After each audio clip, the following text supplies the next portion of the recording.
Ouais, hey, bonjour tout le monde, bienvenue sur une nouvelle vidéo de Hero of the Storm. On est parti sur un quick match cette fois, donc comme vous le voyez pendant le temps de chargement sur un groupe de 3, avec 2 aléatoires donc, et on joue Anduin, qui sera donc solo support. Alors pour le coup en termes de heal pur, Anduin qui est excellent, sachant qu'en plus là le match-up contre Uther devrait plutôt bien se passer en termes de chiffres. Maintenant, vous allez voir qu'il y a aussi d'autres côtés quand même bien utiles sur le perso. Alors, pour le premier sort, vous avez la possibilité en fait d'avoir 2 hubs différents ou de prendre le troisième qui combine les deux. J'aime bien prendre, voilà, donc le premier, celui qui augmente les soins quand vous avez fait une attaque de base. Vous allez voir, ça va se combiner un petit peu plus tard. Sur les sorts, vous avez donc le premier qui a un soin rapide, un soin ciblé sur un héros directement, ou vous éventuellement. Le deuxième, en fait, c'est une vague qui va partir en avant, qui va faire des dégâts à l'aller et qui va soigner au retour. Et le troisième qui est un route, tout simplement. Donc on aime bien faire d'abord le route et après la vague, histoire de pouvoir bloquer quelqu'un. Et en trait, donc vous avez le petit ange là, qui va être probablement ce qu'il y a de plus utile sur le perso. Ça permet de ramener directement un allié sur vous. Là, sur le match-up, pas forcément de gros contre, mais maintenant ça peut servir sur un ulti de Chromie, par exemple, ce genre d'horreur, un balafré, des trucs dans le genre. Ou tout simplement quelqu'un qui commit un peu trop. Bon, là, il y a un peu besoin de la ramener. Hop, alors du coup, voilà, vous voyez, les soins qui partent. En début de game, on va pas forcément avoir beaucoup de heal avec Anduin. Oh, le route qui est complètement raté, voilà. La vague sur le retour, vous voyez. Genji qui va essayer d'aller gratter le puits de lune. Oula, Uther qui commit un peu trop. Impeccable. On récupère le puits de lune en bas, donc hop, le route sur Maganis. On récupère le puits de lune en bas, ce qui permet en fait, de prendre le top et le mid à 4. Et le solo bot va forcément gagner sa lane. Puisqu'il n'y aura plus de puits de lune. Oh, l'équipe d'en face qui est pas réactive. Hein. Ok, bon, on récupère le puits de lune mid aussi. Malganis qui s'emballe, on peut le gratter. Bon, en termes d'XP pur, là on est un petit peu derrière parce qu'il n'y a personne qui stock bot, mais pour le coup pas trop besoin. Hop là. Voilà, donc c'est ça qui permet de ramener les héros. C'est ultra utile en plus sur un tank. Voilà, là pour le coup Imperius qui est un peu comique, mais surtout qui couvre Zul'jin. Donc c'est l'avantage. Et le route qui peut être très sympa sur une charge de Diablo ou ce genre de truc. Oh là, oh, Imperius ça passe. Alors après, avec Anduin, il faudra faire un petit peu attention. Vous allez voir, la plupart des sorts, ça va être des sorts canalisés, on va dire ça comme ça. Mais voilà, le gros souci va être que du coup, vous avez tendance à vous mettre en danger pour sauver les autres, comme beaucoup de soigneurs, mais alors lui particulièrement. Et du coup, vous vous mettez quand même vite dans la merde. Et vous avez très peu d'escape. On essaye de pas se faire stun. Oh, ça se fait. Hop, la vague qui revient, on récupère quelques soins. Alors, problème de mana, toujours, ça bouge pas. Je regarde un petit peu les talents, c'est pour ça que vous me voyez spammer le tableau des scores, là. En niveau 4, donc voilà, l'intégrité. En gros, le sang avec la petite vague, à l'aller, quand elle sera au bout, si elle touche un héros, ça va faire une attaque de base. Et du coup, ça va activer votre talent niveau 1. Ce qui va permettre, en fait, de faire des dégâts supplémentaires, enfin des soins supplémentaires, plutôt. Et vous allez voir que le build, de toute façon, absolument tout ce combo, quasiment. Il y a d'autres builds qui sont dispo sur Anduin, mais je pense que celui-là est le plus intéressant, à mon avis en tout cas. Hop là, le heal de zone. Impeccable. Ganis qui tombe, Uther qui est pas bien. Oh la Nova qui... Non, c'est pas la vraie, ça va. La Nova qui prend Genji. Du coup, voilà, le seul soin que vous allez avoir par contre sur ce build, oh là, bah, le route qui fait plaisir. Alors le route qui est toujours aussi assez facile à mettre en place sur, sur un globe ou sur quelque chose comme ça marche toujours bien. Voilà, le seul heal que vous allez avoir de zone, ça va être celui-là. Il y a un autre build en fait où vous allez avoir des heals un peu plus de zone avec notamment le puits de lumière. Là c'est pas le cas, on va être sur des heals très ciblés, mais qui du coup ont tendance à sortir des chiffres un petit peu plus gros. Oh là, Imperius qui prend cher. Hop là, on ramène. Alors là, on fait ça non seulement pour soigner Imperius, mais en plus pour pouvoir révéler Nova. Alors, c'est que là, c'est le clone, donc on TP. Et en même temps, ça donne la vision pour savoir si elle paye pas le camp. Je sais pas trop ce qu'elle fait là, bah d'accord, bah elle repart. Bah, foi. Vous avez pu voir aussi, si jamais vous êtes un petit peu observateur, on est avant le patch, donc 5.0, le patch Tassadar. Donc les tours qui focus pas forcément les héros, tout ça. Oh, Imperius qui manque le route. Nova qui s'en sort. Merde. Est-ce qu'il y a moyen de la catch? Alors, là, pareil, il y a plusieurs soins qui sont... Enfin, plusieurs talents, évidemment, qui sont prenables. Bah, ça suffit pas. Le soin de lien, en gros, vous allez le prendre tout simplement. Vous allez, bah, dans la mesure du possible, jamais vous soigner. Puisque quand vous claquez les soins sur un héros allié, vous allez en mettre sur vous aussi, par défaut. Vous voyez, là, bon, ça prend beaucoup, 137. Mais ça fera toujours une cible de moins à soigner, puisque c'est pas la peine de vous viser. Hop là, le route sur Falstad qui fait plaisir, le commit. Voilà, sinon vous avez la possibilité de prendre des boucliers, de prendre tous les trucs comme ça. Vu qu'on part sur un build en fait où il y aura beaucoup de soins, c'est enfin beaucoup de soins ciblés. Nova qui tombe. Ah, par contre on va pas la voir elle malheureusement.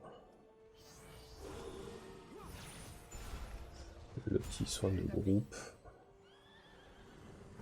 Mais voilà, pour le coup, en duel, vous avez vraiment la possibilité de changer le build. Bah, celui-là reste à mon avis le plus intéressant. D'accord, ouais, Genji qui gratte Kira. Celui-là est le plus intéressant parce que vous allez vraiment avoir un burst de soins.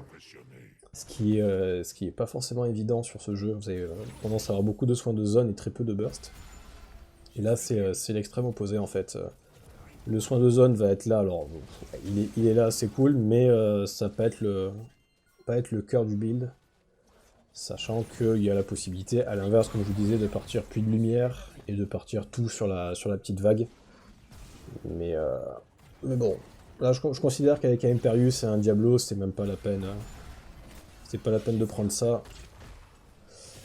L'ulti, on le prend, le claque vite, parce que c'est un peu la merde. Voilà, le premier ulti va être celui qui va vous mettre dans la merde, celui qu'on a pris. Vous avez pu voir peut-être. Vous allez avoir une zone en fait autour de vous, vous allez être invulnérable, enfin tout le monde va être invulnérable, et en plus vous allez pouvoir soigner avec. Donc ça rajoute un petit soin de zone, même si c'est plus le côté invulnérable qui nous intéresse. Typiquement sur un ulti de Mal'Ganis, merci Mal'Ganis sur le route. Sur un ulti de Mal'Ganis, ça peut nullifier les dégâts, sur un ulti de Nova, un ulti de Falstad. Le seul point négatif, c'est que du coup, vous allez rester en fait en place sans bouger, et vous êtes susceptible de manger tout ce qui est route, tout ce qui est stun. Donc, et ça peut arrêter évidemment votre ulti. Donc, typiquement sur cette compo, si vous avez Kira ou Mal'Ganis qui vous dash dessus, bah, c'est un petit peu la merde. Mais bon, encore une fois, sur un Imperius Diablo, je pense qu'on est relativement safe. Hop là, on met le petit route, histoire de faire des dégâts. Imperius qui cale son combo. Là, on se permet de prendre des dégâts pour en faire, tout simplement parce qu'on voit que Iter est en bas. Donc, tous les dégâts que eux font, en théorie, on devrait pouvoir les soigner, ce qui n'est pas leur cas. Et comme on a pris la fontaine en début de game, ils vont pas pouvoir défendre grand chose. Le route qui est vraiment ultra costaud, enfin ça permet de combo sur beaucoup de persos. Oh, joli. Noah qui s'en sort? Non. Non, pas du tout. Allez, en bas, de toute façon, ça se passe bien aussi. Bah, de toute manière, vous voyez, on leur met déjà 3 niveaux, donc... Là, ça va être clairement de la démonstration, on va dérouler. Enfin, ils n'ont toujours pas l'ulti, on a quasiment le niveau 13. Cette map, en plus, on a tendance à snowball assez rapidement, de toute manière. Hop là, Imperius qui prend cher quand même avec les tours.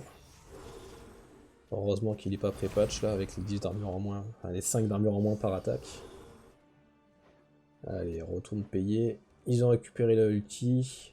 Voilà, bah, typiquement là, l'ulti de Kira, l'ulti de Nova, si vous claquez le vôtre justement d'ulti, vous allez nullifier tous les dégâts. Ce qui est plutôt une bonne nouvelle. Hop là, on rate le sort, bon, ça va, ça suffit. Alors là, pareillement, les 3 talents sont plutôt cool, même si le troisième n'est pas intéressant au vu de notre build. L'étoile divine qui augmente la vitesse de déplacement peut être sympa. Maintenant, je pense que l'enchantement de bot est plus intéressant. Vous prenez 5% en fait de base. Oula, Genji. Oula, ça se passe mal. Vous prenez 5% de vitesse de déplacement de base et 20% quand vous avez votre trait qui est actif. Donc là, c'est le cas. Hop, on route le... On empêche Falstad de s'envoler. Voilà, l'ulti qui est nullifié. Oh! Oh non, dommage. Je pensais que Falstad allait nous sauver. Bon, on a essayé avec Genji d'aller gratter le puits de lune, c'était un petit peu greedy, c'était un petit peu con aussi. Bon, bah c'est l'inconvénient comme ça, quand on a 3 niveaux d'avance, on fait des trucs un petit peu greedy. Puis étant donné que c'était parti rapide, c'est vrai que c'est un peu moins sérieux entre guillemets. Oh la Genji qui se remet dans la merde peut-être. Ça serait dommage de mourir avec 40 gemmes, dommage. Ah par contre il faut que Zul'jin les récupère. Ouais. Ah Zul'jin qui les récupère pas vraiment. Dommage. D'accord. Bon. Les deux randoms avec nous qui vont s'envoyer chier, ça fait toujours plaisir. Ouais, vous voyez que mine de rien, on avait 3 niveaux d'avance, on en a plus qu'un. Hop, on essaye de contest dans la mesure du possible, sans non plus aller se suicider. Alors, on a pris des dégâts, mais on soigne Zul'jin parce qu'on sait que nous on va se soigner avec le trait de toute manière.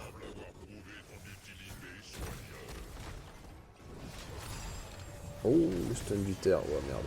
Bon, alors là on prend beaucoup de dégâts malheureusement.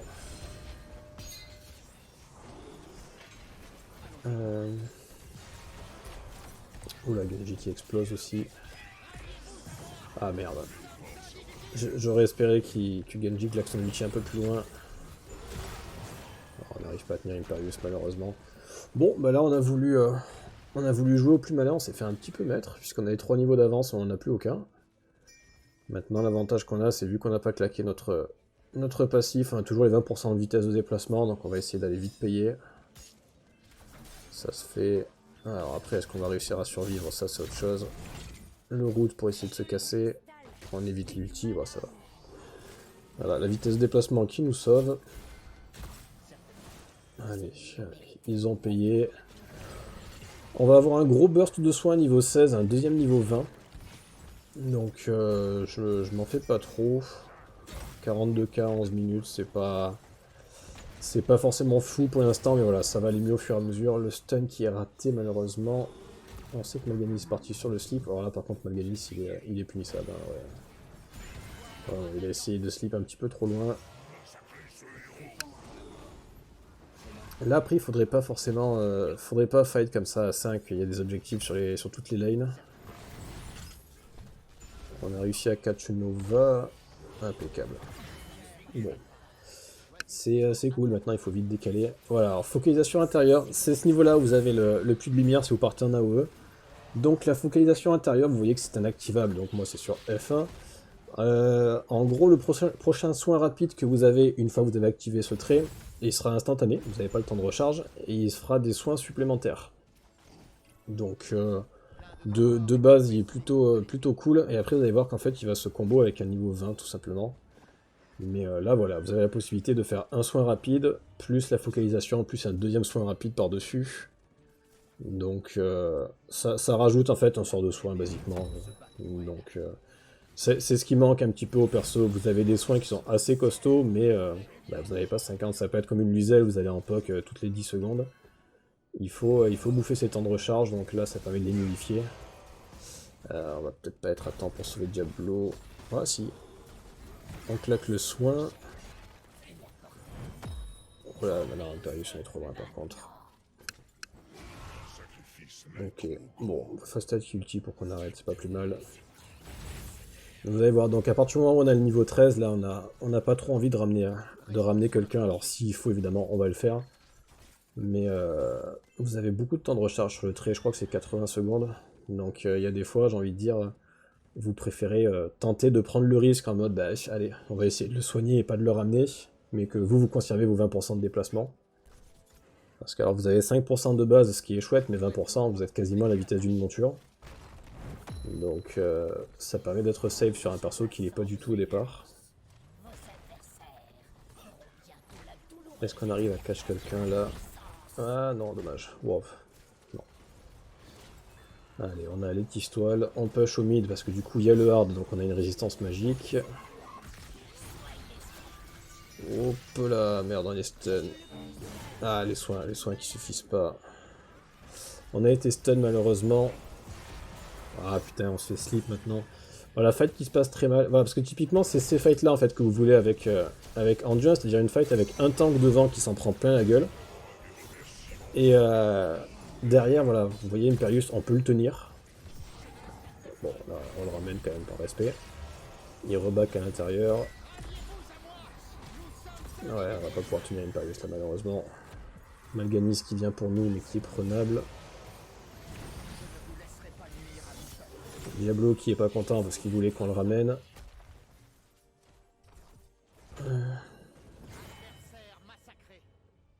Allez, on essaye avec un anglais approximatif, toujours important pour bien montrer qu'on est français. Mais voilà, de toute façon, ramener un tank, alors, en plus, sans être con, mais ramener un tank comme Diablo qui a ses stacks, honnêtement, on va le faire s'il y a vraiment besoin, mais là on préfère désengager. Tant pis, il bouffe ses stacks, il va restacker au fur et à mesure. Mais tenir quelqu'un d'autre, voilà. Vous voyez, le soin, plus après le deuxième soin sur Genji, plus la vague, vous le mettez quasiment 2 fois full HP. Hop, le soin, hop là. Donc ça, le soin se fait assez rapidement.